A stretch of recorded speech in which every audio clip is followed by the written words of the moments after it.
really liked me a lot, but I think when I ran for politics, he sort of, that relationship busted up. Phone was bugged, and that he did have tapes and information on a lot of different celebrities and people in the music business, people that were in politicians. Diddy's arrest was always inevitable. Everyone saw it coming. What most people didn't realize, though, was that he himself appeared to be just a pawn in a much bigger game. A game he attempted to play but ultimately lost.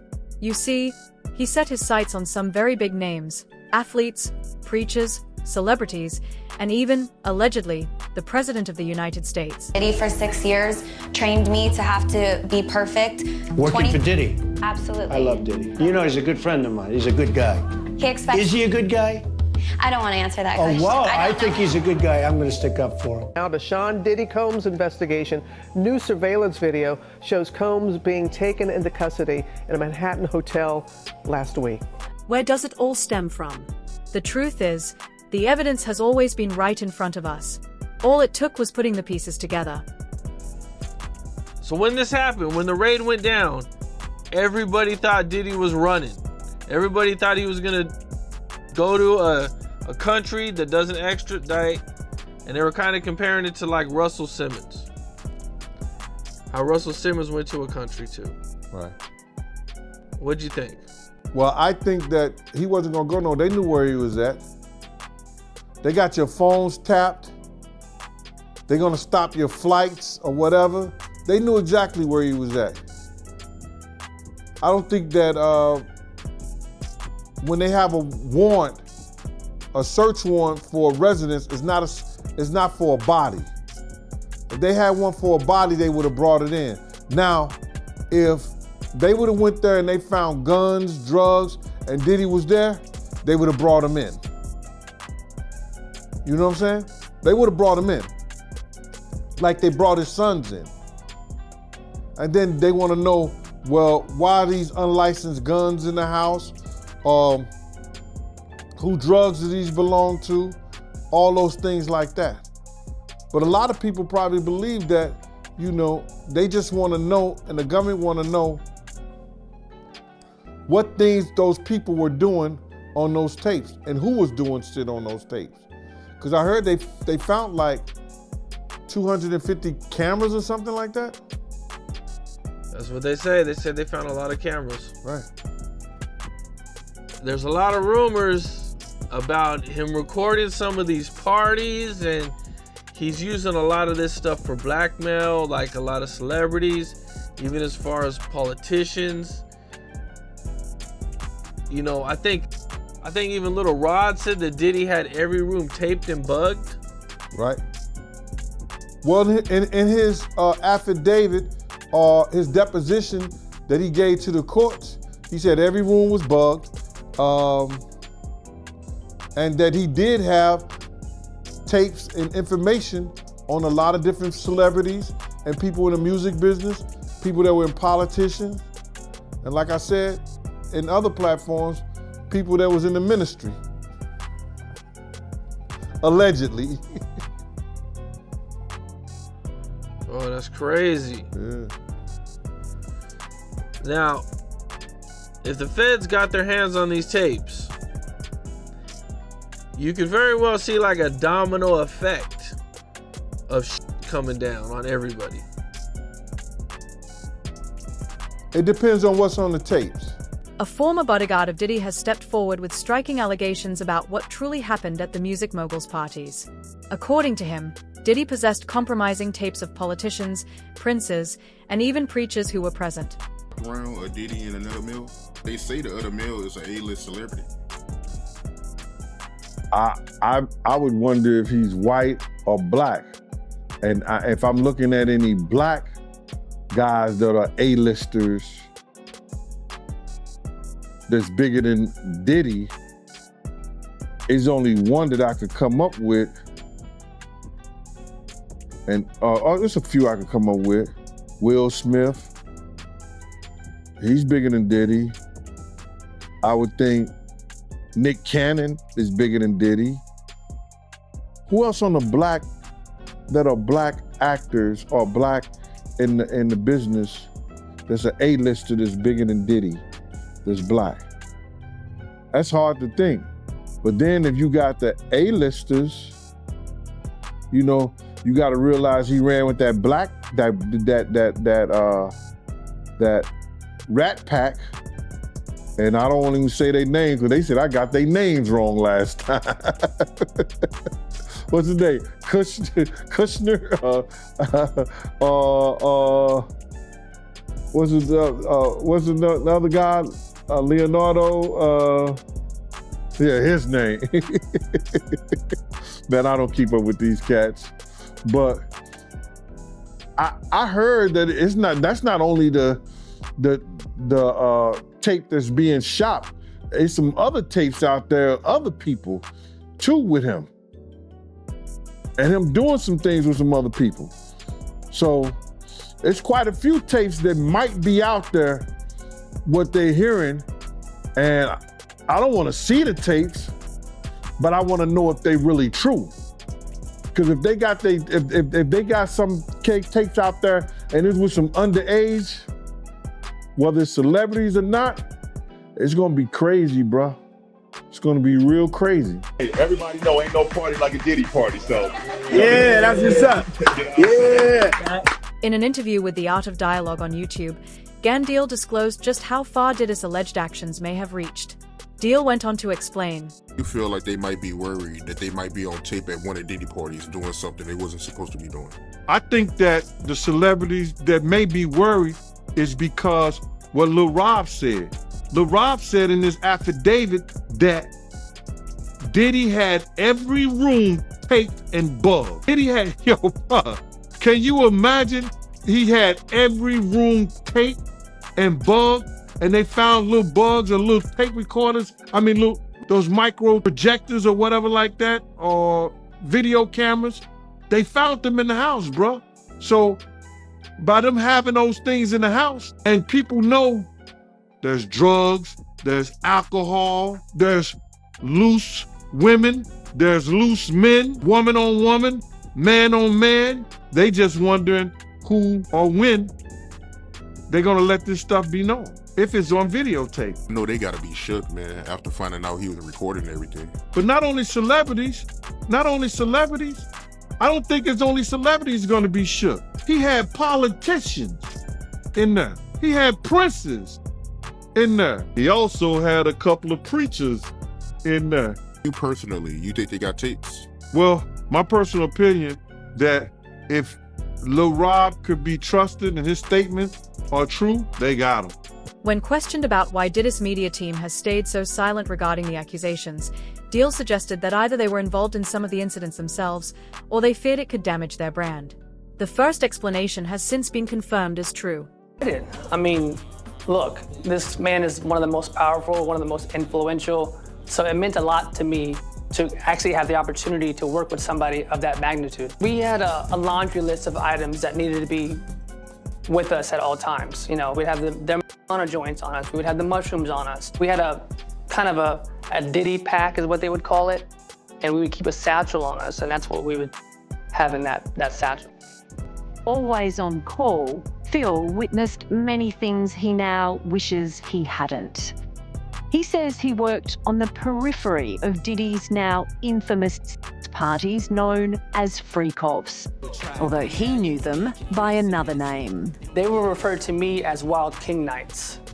And what a Wild King Night was when him and a guest would go to a hotel room or be at his home, his bedroom, and they would have intimate gatherings. I would have to go and prep that hotel room, which consisted of baby oil Astroglide, candles, incense, liquor, lights, tons of toiletries, drugs.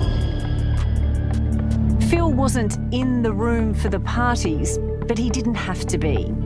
He knew exactly what went on behind closed doors because one of his jobs was deleting the very incriminating videos of the Wild King Nights from his boss's iPhones and iPads. I thought he was this clean businessman who rise to the top because he was such a powerful and smart, educated man. I had no idea that he had this other side to him. And when I started to get exposed to his lifestyle, I started to really realize, like, this guy has an addiction. It's not just, you know, once every few weeks, it's every day, every hour. Hey, yo, Phil, can y'all come straighten it up over here? I'm not looking luxurious. In another interview, Deal went further into the federal investigation. He explained that after Cass's lawsuit against Diddy, prosecutors were likely to get involved since parts of her filing hinted at criminal activity. According to Deal, once that information became public, investigators could use it to strengthen their case. As the raids unfolded, rumors began circulating that Diddy might attempt to flee the country to escape charges. Deal, however, dismissed that notion, pointing out that federal agents knew his exact location. He also clarified that the raids weren't aimed at arresting Diddy right away, but rather at gathering evidence. Reports later indicated that investigators uncovered hundreds of cameras in his homes, sparking speculation that Diddy may have secretly recorded his guests. Politicians, you think certain actors, actresses, they drink and smoke and we know they love pink cocaine? You know they got weed all in the air? They dropping ecstasy pills, they dropping some other kind of sexual pills. Man, do you think he ain't got nobody on tape, bruh? So now, can y'all go get those tapes? If he was blackmailing Cassie and Cassie's mother had to give him $20,000 for her tapes allegedly, you think he ain't bribing nobody else? Or people ain't worried about that that they gotta do business with him because they know what they did at the Diddy party? So those tapes was important. And the federal government, when they showed some of the stuff that was happening in there, you could see the jury. The investigation is still ongoing, but if Deal's claims are accurate, the story could expand significantly, pulling many more names into the spotlight. I'll tell you that you do fantastically well. Yes. You know, just tremendous. You really, it takes a tough guy. Hey, it takes the brains and it takes the this, Yeah. but it also takes a toughness. Yeah. I go to bed like 4 o'clock.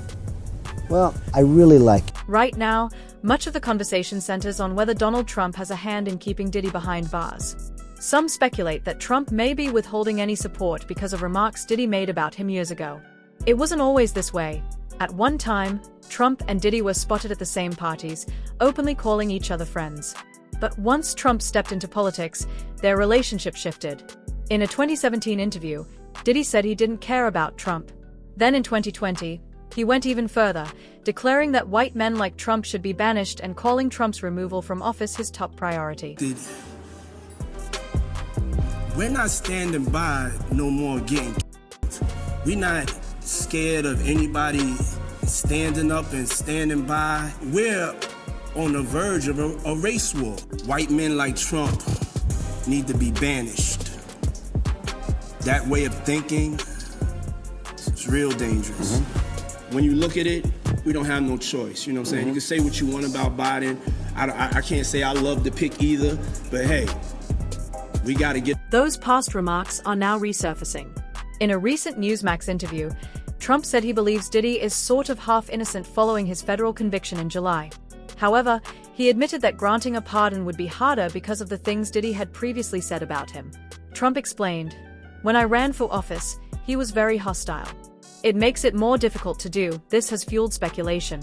Many believe Trump is using Diddy's situation to quietly settle old grudges while also diverting attention from his own legal troubles and controversies.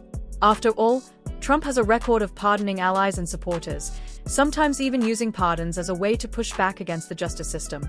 But in Diddy's case, Trump is clearly showing hesitation. And why is that? According to Gene Deal, Trump may be afraid of what Diddy knows. I heard the same thing that I heard. When they raided his house, y'all saw the same thing I saw. They took computers, tapes. You think wasn't nothing on those tapes, y'all?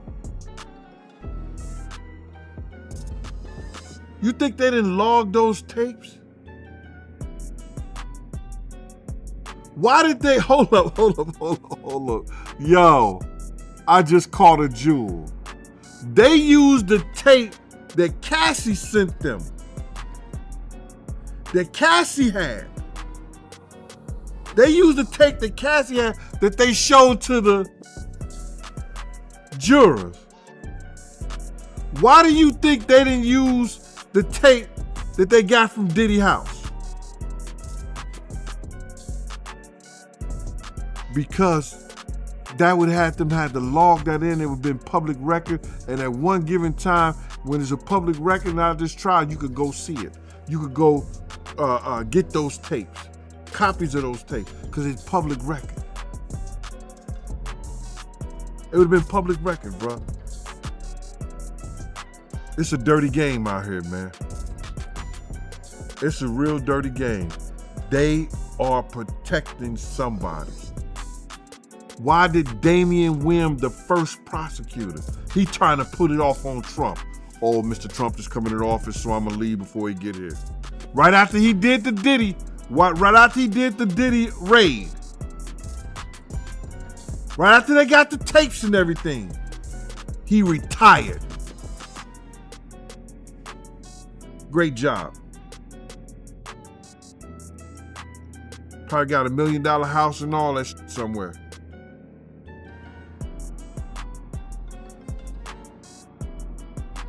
Because he definitely quit and tried to put that shit off on Trump. Y'all saw what I saw. Y'all saw what we saw, the same shit. Y'all heard the same thing that I heard. They took over 256, cameras and who had that many cameras in their house? I don't give a how big the mansion is. It's crazy, man. It's dirty work. Listen, I know it's deeper than what we see. I know it's deeper. As Diddy awaits his October sentencing, the pressing question is whether Trump will keep him locked up as a form of payback, or if public pressure might push him to act otherwise. Either way, Trump's remarks have led many to question whether this is really about justice, or more about personal grudges and shifting attention away from himself. With figures like Diddy and Charlie Kirk dominating headlines, especially as the Epstein saga gains renewed attention in recent weeks, some believe Trump may be using the moment to deflect the spotlight. Major developments in Trump's growing Epstein scandal. Lawyers for the Epstein estate submitted the convicted offender's so-called birthday book to members of the House Oversight Committee. Those documents were released by the committee just minutes ago. This afternoon, Democrats on the panel have posted what appears to be Trump's lewd birthday letter to Epstein, originally reported by the Wall Street Journal this July. It has not been obtained by NBC News. The letter features an imagined conversation between Trump and Epstein in which Trump tells him, "May every day be another wonderful secret." Before the letter's publication, Trump insisted it never existed, even sued the Wall Street Journal for billions of dollars. And yet, the White House is doubling down, with Press Secretary Caroline Leavitt insisting Trump neither drew nor signed the picture, adding that Trump would still pursue his defamation suit against the Wall Street Journal. But this letter, it is just one part of a bigger picture. Here we have the evidence, and they're now saying, oh, this is all made up, it's a Democratic hoax. But what it says to me, aside from what, Caroline Leavitt has to say standing in front of the podium, we know she's shilling for Trump and she will lie for him. But we see this with our own eyes. We know by now Donald Trump's signature. Not too many people can forge that signature. And you mean to tell me people were forging that signature back in the day for Donald Trump? I mean, so all the credibility around this that they're trying to strip away isn't working. The question for me is, and I'm wondering if it's the same for you, is how much this affirms the nature of the relationship between Donald Trump and Jeffrey Epstein. Because I know if I'm sending someone something like that, they are bro. We run hard together. We got jokes. We got inside jokes. We know things about each other that we don't talk about in loud spaces. That's what that drawing says to me. That there's a relationship here that Donald Trump just does not want the curtain peeled back on. And Diddy isn't the only one under fire. Powerful figures appear to be working against him as well. Many now believe his downfall isn't solely about his own actions, but also about influential people who wanted him removed from the picture. Singer Jaguar Wright, who has long spoken out against Diddy, sat down with Piers Morgan and didn't hold back. She described Diddy as one of the most dangerous people she had ever encountered, even calling him the devil. But she also suggested something far bigger, that Diddy had collected too much dirt on too many powerful people. And once it seemed like he might cooperate with the FBI, some of those very same names allegedly turned on him. To live through these things and hear your elders in the business, people like Patti LaBelle say, just avoid him, honey. And being taught to be just avoid him, honey. It's not good enough. Not when you live through these things, you're still suffering the PTSD created by all of this, and you're talking to a victim that's 20 years younger than you, and she's telling you the exact same thing that happened to you. So you want to know why there's no vindication for me? Because for 4 years, I've been screaming, not just Diddy, but Diddy and Jay-Z are monsters. And the victim-making machine kept going on. Jay-Z has been notable by his silence since these charges were brought against Diddy. Why do you think that is? Because that's what he does. He starts little fires everywhere, forces everyone involved to go and carry water while he sneaks away without a response. That changes now, Sean. You must respond. You have no choice. Harvey Weinstein, Jeffrey Epstein, Robert Kelly, Sean Combs have one person in common, professionally and privately. Sean Carter. This has been a fist of tyranny that has been punching through. Wright argued that legendary music executive Clive Davis was Diddy's greatest mentor, shaping him into the figure he eventually became. She suggested that Diddy wasn't acting alone, but rather was molded and directed by larger forces within the industry. Suge Knight, speaking from prison, had voiced similar claims, alleging that Davis, along with Andre Harrell and Russell Simmons, pushed Diddy down darker paths. What makes this theory even more explosive is who else might be entangled. Jaguar Wright has long insisted that not only Diddy but also Jay-Z has secrets to protect. She noted that while Diddy's scandal has dominated headlines, Jay-Z has remained silent, a silence she believes could be because Diddy's downfall has the potential to drag him into the spotlight as well. Right, there's been a lot of rumor mill about what has happened in the rap world. A lot of allegations that the misogyny in the lyrics clearly was based on a general misogyny towards women away from the music, and that clearly seems to have been borne out by these charges against Diddy, which if he's found guilty of all this, he's never coming out of prison. How dangerous do you think? Thank God. How dangerous do you think he is as a person? I think he's one of the most dangerous people I've ever met. A lot of people have been questioning, well, she doesn't really know him. She has no knowledge of him. She doesn't have a picture with him. I'm smarter than Claudia Jordan. I would never take a picture with the devil. Everyone knew he was the devil. He's been the devil for 30 years. He's been covered and protected by not only Clive Davis, but Lucian Grange. He was selected to be the demon that he is, to keep the culture in line so the industry could continue to bid for all of its precious jewels. We have too many lost.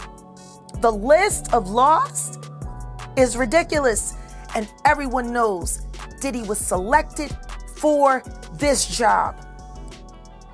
He has no choice. His ego and his drug addiction won't allow him to do anything different. Anybody who thinks he's not gonna talk is crazy. The simple fact that he's not saying more now only means that the people who have been protecting him all along, who put him in position to be such a horror to the Black community, still find value in him. He's got everybody on tape. they all know it. For those who were never at these freak-off parties, what were they like? See, this is the thing. Everything that I'm about to say to you is not my firsthand knowledge. It is my firsthand witness account experience. I was a sex worker. I was a dominatrix before I got my record deal. That's how I know how the dark world and the sex world and the entertainment world run hand in hand. That's why the movie Blink Twice is so important. Salute to Zoe Kravitz. The sex workers that I have worked with throughout the years and continue to work with even to this day have worn hidden cameras. I have my own tapes. I've seen what they do. The ritualistic behaviors, the drugging, putting girls in the suitcases, dumping them in alleyways. It's If that's the case, it raises a troubling question. Did those powerful figures move against him first, setting him up to ensure he'd never get the chance to speak? For now, Diddy remains behind bars awaiting sentencing. But if Jaguar Wright and others are correct, his story isn't just about one man. It could be just the tip of an iceberg reaching into the highest levels of music, politics, and beyond. What do you think? Share your thoughts in the comments below.